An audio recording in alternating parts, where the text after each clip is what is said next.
Doing? Welcome to Stock Up with Larry Jones. Hey, if you're new to the page, go ahead and hit the like, subscribe, and notification bell. I'm just coming on live today, and we're going to go just a few minutes after the open. But some numbers came in, and it was the core CPE numbers, and that's core PCE prices. Core PCE prices, right? I want to play that for you, and then we'll go from there. Down on the week rather dramatically, an employment cost index hitting the wires. This is a third quarter number, expecting a number around up 1.2%, spot on up 1.2%. The high watermark here in this series of data goes back to 1996, was in March when it was up 1.4. So we've eased back, but not a whole lot. Personal income expected to be up 0.4, also delivered exactly up 0.4. On the spending side, a bit more, up 0.6. We were also expecting up 0.4 there. So that's a nice beat. That's the best look, actually, since June, where it was double that at up 1.2. And if we look at real spending, and we all know real is an important word these days, keep it real means you have to adjust for inflation. And real spending up 0.3%. That's also a tenth better than we were looking for, and up 0.3%. Actually, to find a higher number than that, you have to go all the way back to January when it was up 0.7%. Now we're getting into the real meat of it. PCE, personal consumption expenditure, deflator. On a month-over-month basis, it is up 0.3%, which is way below the high water mark, which is 1.0, and that was in June of this year. So that is definitely a nice one, and it sequentially follows up 0.3. If we look at a year-over-year number, 6.2 exactly is in the rearview mirror, a tenth cooler than we were looking for. High water mark there was in June at 7%, which happened to have been the highest since 81. So we've definitely come down a bit, but like yesterday's numbers, like a lot of inflation numbers, they've come down, but they're not coming down to levels that are going to make the Fed potentially feel as though they can take their foot off the gas, or excuse me, the brake. They've got both feet smashed on the brakes. Okay, personal consumption expenditure core deflator month over month, and that's a number that we're expecting to be up 0.5. It comes in 0.5. The high water mark there was 0.6. That goes back to 2001, and that was in April and June. April of last year, June of this year. And finally, the year-over-year PCE core deflator, probably one of the more important numbers in this series, 5.1 following 4.9, and 5.4 in February was a high watermark going back to 1983. It's pretty easy to summarize. Many, including large institutional fund managers, think there's going to be a pivot and some change of languages at some point regarding the Federal Reserve. All I know is if they were truly data dependent, inflation is falling. The question is, has it fallen fast enough? Has it fallen far enough?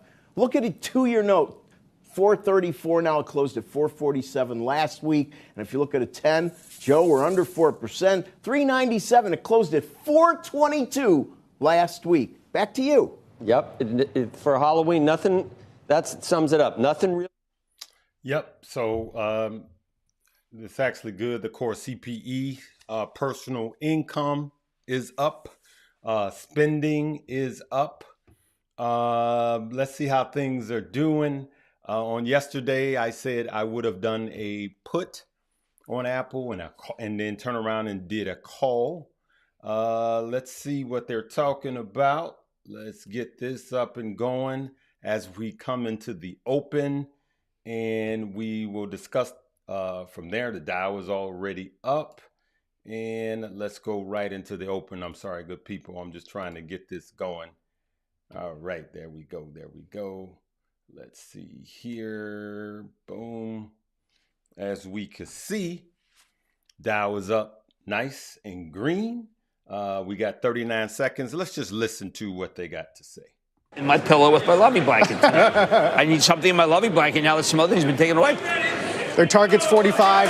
Their argument is that broadband has pricing power, and you're going to see that. Yeah. I did not think that piece was pie in the sky, David.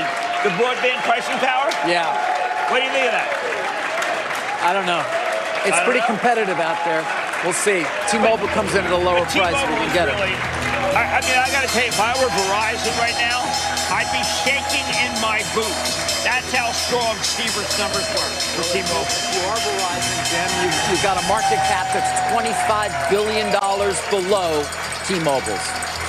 $25 billion below T-Mobile's market cap now. Extraordinary. Extraordinary. Excuse me. $30 billion. Oh, because we just opened. Just changed a second ago? Yeah. You know, there are a lot of stocks that are Yep, so we're doing good. This has been the best month for the Dow since the 80s, good people.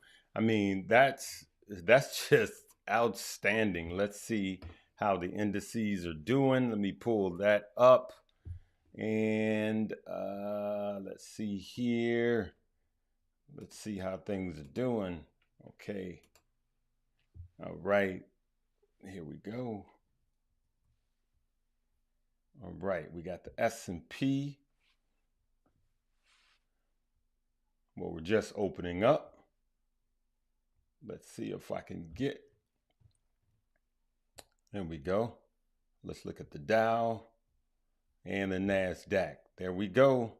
Looking good. I'll take that any day of the week, especially on a Friday after bad earnings with big tech. Big tech, good people, like I said on yesterday, big tech has been in a recession, but technically we are now out of a technical recession because a GDP, gross domestic product, came in at 2.6, which is the first positive GDP for this year.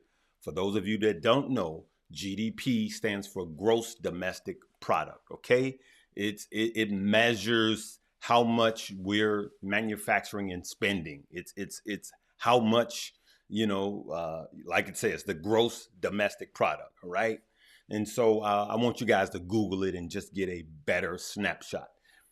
When you have 2 months back to back of negative GDP and rising inflation, you are in a recession, which we had for the first 2 quarters, right? Now here we are, and we get a positive GDP in the 3rd quarter, which means technically we are out of the recession. I play by the rules, unlike the Fed and the powers that be, right? All right, so just wanted to get that straight. Hey, it's been a great week with all of the earnings report. The market is still strong. Indices are still going more positive. We know about all of the sell-offs. We know that Twitter is in the hands of Elon Musk. I just think he's in a room going, I put him and Kanye in the same boat. There's a thin line between brilliance and cray-cray, a thin line, all right?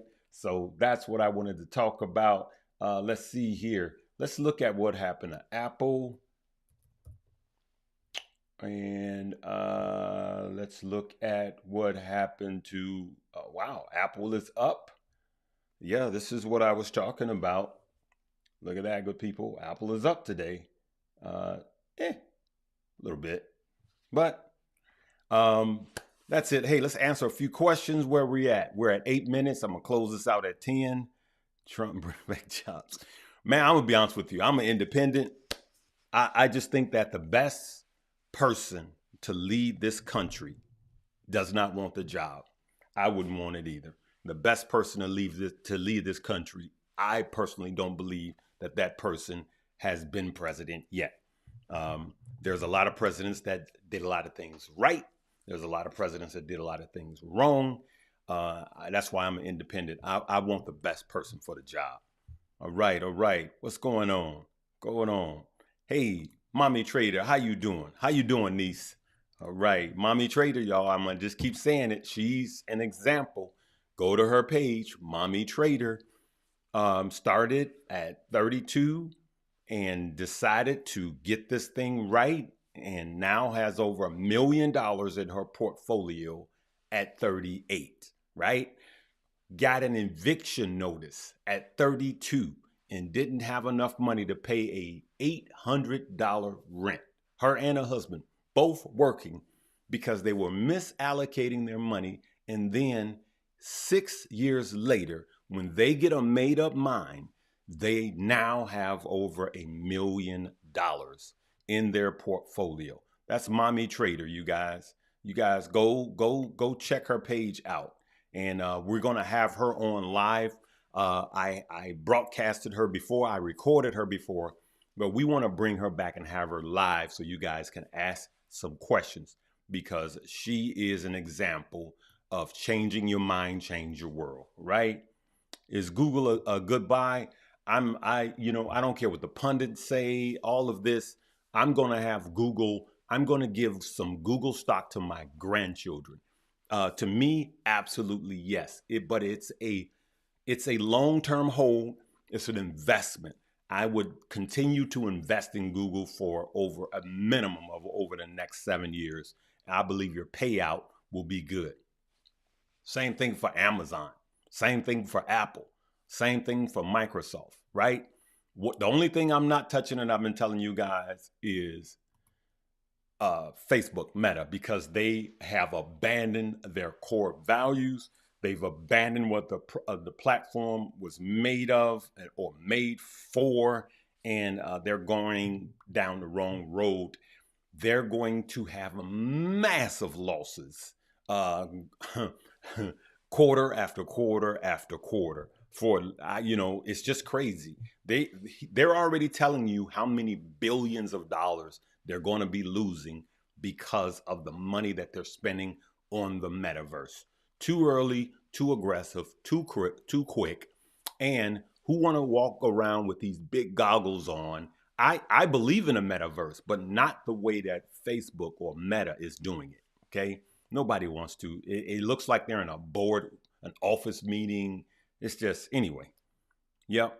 Yes, Mommy Trader is an inspiration. Go over there, guys. Do yourself a favor and subscribe, all right, to Mommy Trader. Subscribe to her. I'm telling you guys, you will be inspired, all right? Where we're at. We're at 12 minutes. That goes quick, good people. Listen, you already know we're cashing up in Moomoo, and we're dollar cost averaging in Weeble. If you're on your cell phone, tap the heading of this video, download $100 or deposit $100 into both. We're not playing with pennies, and we're cashing up for what's going to happen next year, but we're still DCAing. This is why we do them both. Dollar cost averaging in Weeble is it's going to pay off, right? All right, we're going to leave it right there. Live, love, laugh, and learn. We'll see you this evening.